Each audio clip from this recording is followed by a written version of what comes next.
Institute of fine arts design,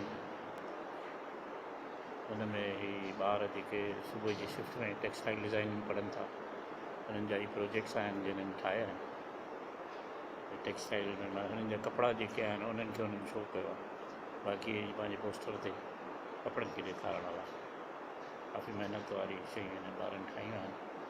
सुबुह जी shift में ही ॿार पढ़नि था।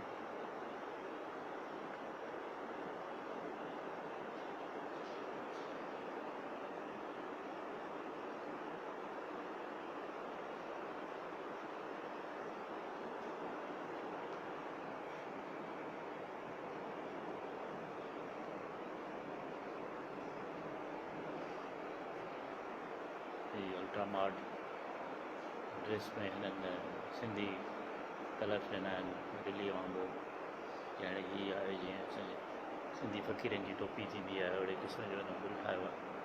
वग़ैरह टोपलियुनि विधो आहे। यकीनन हीअ जॾहिं सिंध खां ॿाहिरि वेंदो, हिन जी वॾी इज़त थींदी, पज़ीराई थींदी हिननि ड्रेसिस जी, लेकिन ॿारनि पंहिंजी महिनत कई आहे। हीअ बि हिकिड़ो हिननि फ्रॉक ठाहियो आहे, हिन टाइप जो फ्रॉक ठाहियो आहे। हीअ जीअं मॉडल्स थींदियूं आहिनि, केटवॉक में जीअं ॿारड़ियूं हलंदियूं आहिनि कपिड़ा पाए, ड्रेसिस नारे सियारे, इन क़िस्म जी ड्रेसिस ठाहियूं आहिनि। हीअ हिन टेक्सटाइल में हिन छोकिरे खे हीअं ठाहियो आहे। बरहाल महिनत जी ॻाल्हि आहे, ॿारड़ा अला करे की पंहिंजे ज़िंदगीअ में सभु कामयाबियूं हासिलु कनि, सुठी ॻाल्हि आहे। टेक्सटाइल डिज़ाइनिंग में महिनत करनि थियूं। हिन